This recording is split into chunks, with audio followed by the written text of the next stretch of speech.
morning. We've just woken up.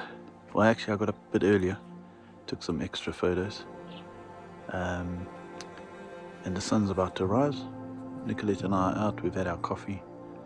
Samantha is still sleeping in the Troopy, and there we have the sun rising at Namibrand family hideout. What a spectacular place.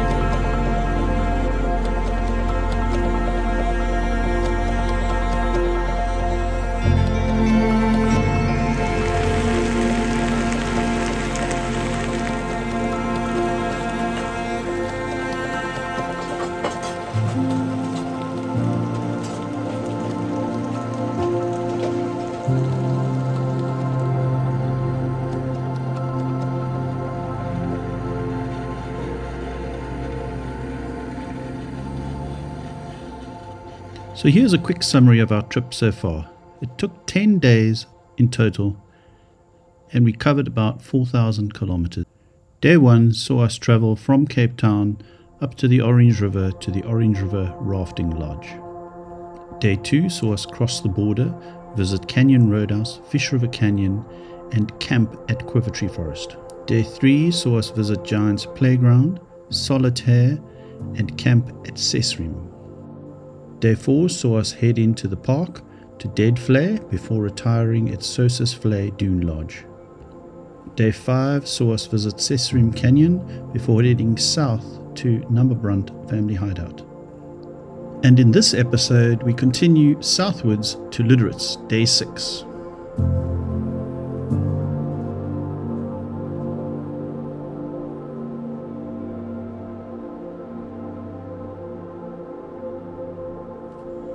Before leaving Namibrand family hideout, we chose to do the DUNE route that had been recommended to us.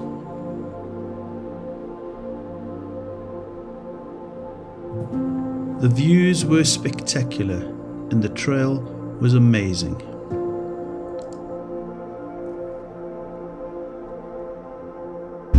Wow, it's beautiful there.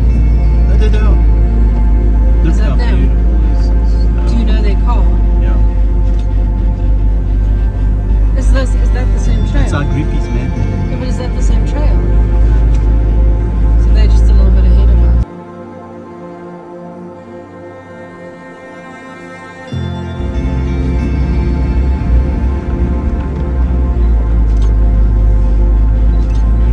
Smooth dude, eh? Oh, it's stunning. No, I took a photo of it. So stunning. They're actually not far ahead of us. I don't even care if I fill out this SD card. I'm sorry, Dad. I'm done with photos.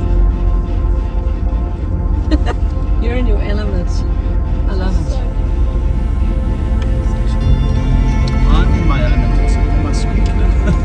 Driving a bit batty.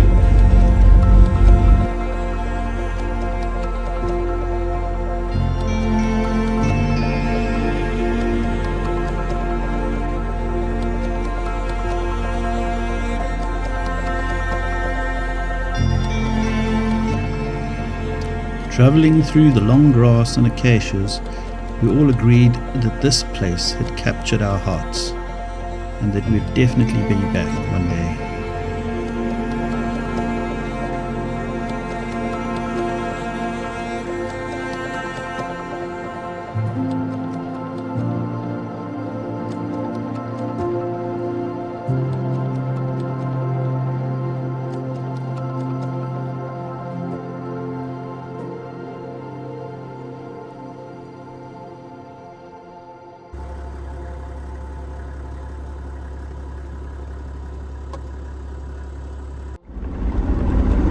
Heading to Luderitz today, and we're on the D707,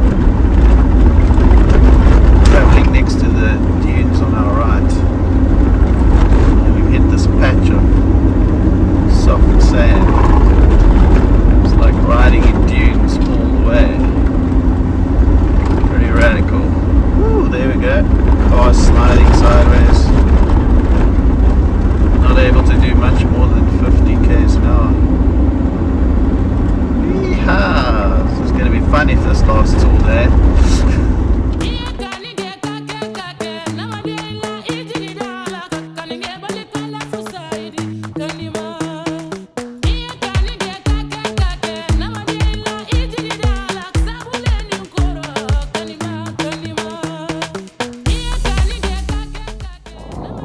just stopped on the side of the road for some lunch on the D707 because there were some beautiful red dunes over here. It just seemed like a perfect spot to take a chill pill, fly the drone, and for Sammy to sit on the roof for some reason.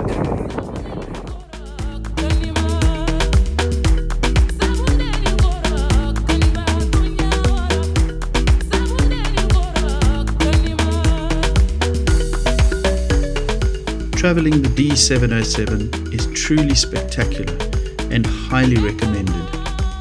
On the one side you have the mountains of the Terrasberg, and on the other side you have the dunes of the Namibrand Park.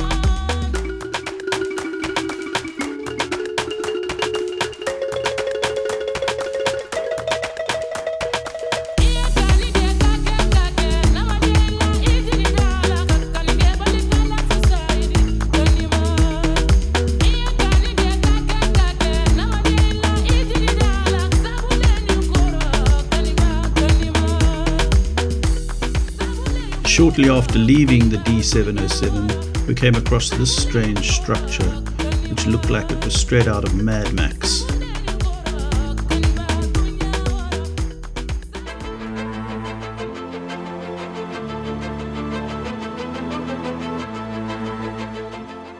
After 4 days of gravel, we were now back on the tar, heading into Luderitz on the B4, being pummeled by the wind.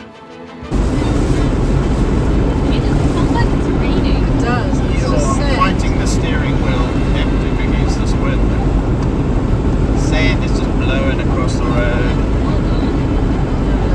I feel like I'm windsurfing with the car. That's not such a good.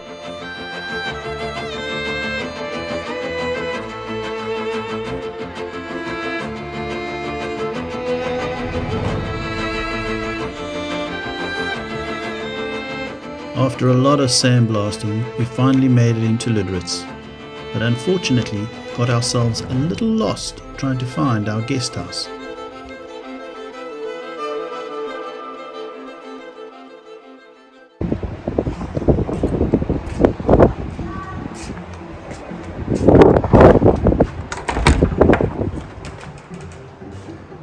So we just arrived at CORMORANT house in Luderitz, and this is our accommodation.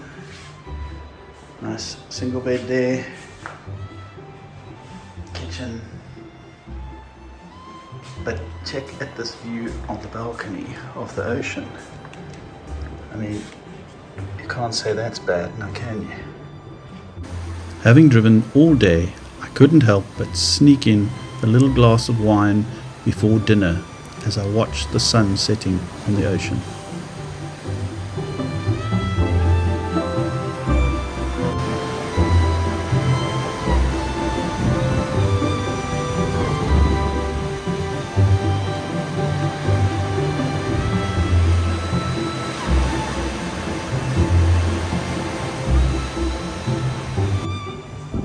That evening we had a wonderful time with family at the Penguin restaurant overlooking the ocean before heading home to our luxury accommodation.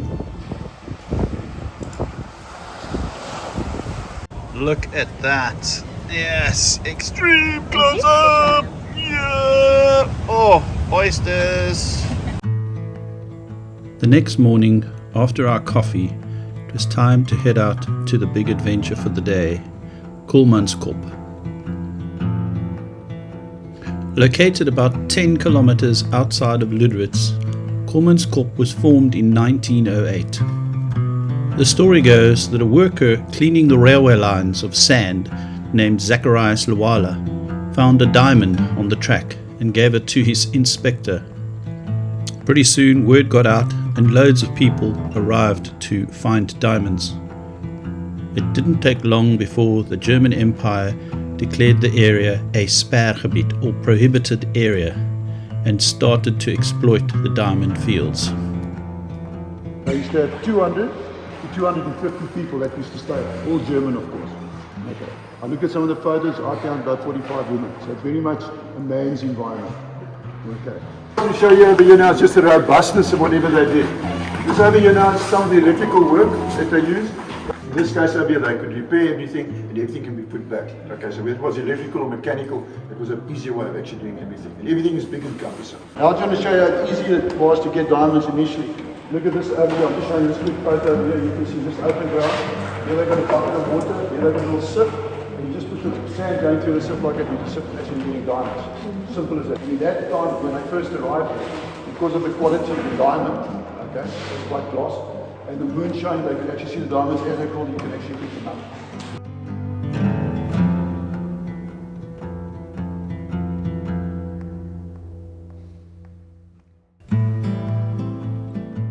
Okay, so here you got this block here, and what you put inside here is fresh water. Okay. From this, here's the ice tray over here. You put all of them down this area over here. Okay.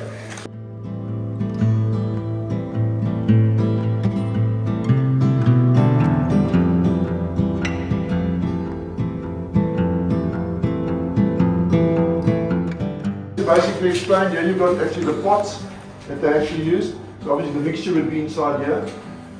This is coal fired. And the interesting thing is that where does the coal come from? Remember I told you everything is imported from Germany. You have the ships going up and down all the time. The coal in actual comes from Wales. And the only reason that could be is like the real coal fields in Germany is right on the top there where you've got to bring it all the way around. So bring it from the bottom into South Africa at that point in time is cheaper. Okay. So this is where they made the sausage. They also used to make smoked meat here as well. Then as the story goes, of course the guys that play in the Kegelbaan, well, plus then after too much drinking everybody gets hungry. But remember there's only 250 people there. Everybody knows everybody else. So whoever was there last night obviously sneaked in here and pinched the stuff. There's a shortage of stuff. So whoever's in here to say, okay, well, who was there last night? Maybe if you would say, okay, you're the old culprit, we know you. Okay. And then that bill will be shared between the two of you and you just have to pay for it. Yeah. But in a mining community it's quite good. When you look at everything, it's just there's 200 people, so I'm not sure.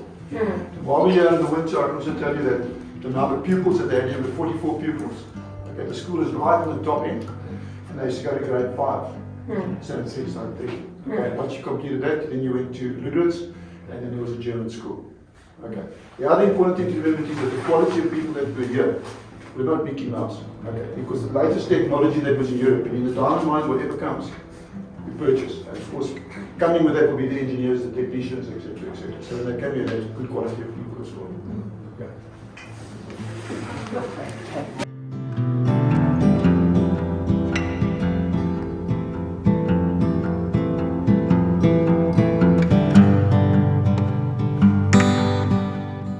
And the hospital in itself, first X-ray in Africa. Oh wow. Okay. Now remember the X-ray wasn't just for the bones, obviously for the bones as well. Okay. Now those guys, obviously when you went to the mine, this was the only X-ray. The mine only got an X-ray much later. And then the important thing is the hospital has also got a wine cellar. So before they did the surgery, they had a bit of a swig, I don't know.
asked the security at our accommodation where we could swim, and he told us the waterfront in Luderitz is the place to be. So we've come down with my towel and everything ready to swim in a tidal pool and discovered this sand. I don't think this has been a tidal pool at all, and that murky water does not inspire me to get in at all. So alas, we will not be getting into this murky ocean that is Luderitz.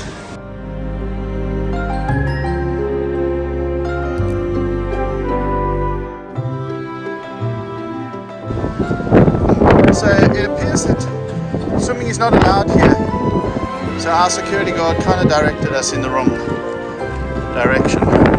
So in our mission to find a swimming spot in Luderitz, we have now decided to go out of town to a beach called Agate or Agat or something like that.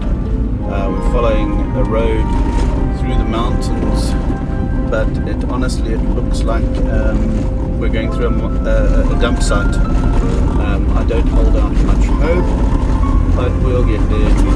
We'll see. So in our travels we've come across this purple lake. It appears to have some iron or something in it, I assume, or it is the sewage work. I do not know. Kind of smells sewage worksy. Never know, but I don't see a sewage pumping station. I'm assuming this is Agate Beach. This? Yeah. With camping.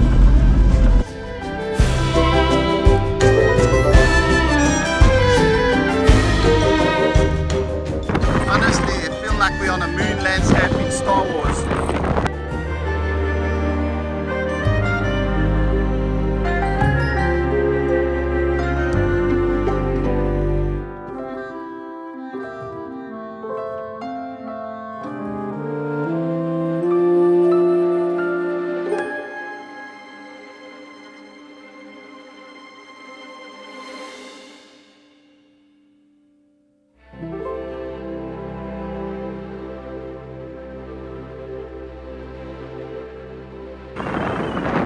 How was that for you, Tom and Gavin?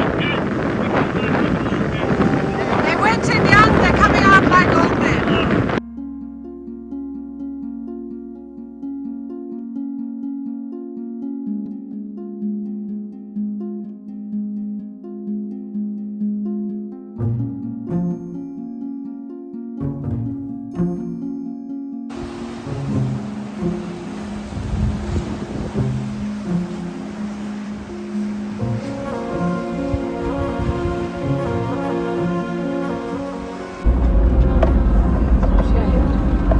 Arriving at Portuguese fisherman. Mr. Tim has arrived. Welcome, Mr. Tim. That's it. The party's gonna start. All right. Thank you. Oh, she's got a whole pot there. and Okay, so may I give you our recommendations? Our best sales. Yes. Okay. The best sellers. Okay, so this one is our seafood in Cataplana. It's a seafood poiki. It's for 2 people underneath. We have a variety choices of fish, which consists of king clip and monk and calamari. On top we have prawns and lobster. We fast cook it with a mixture of white wine and olive oil. Then it comes with yellow savory rice on the side.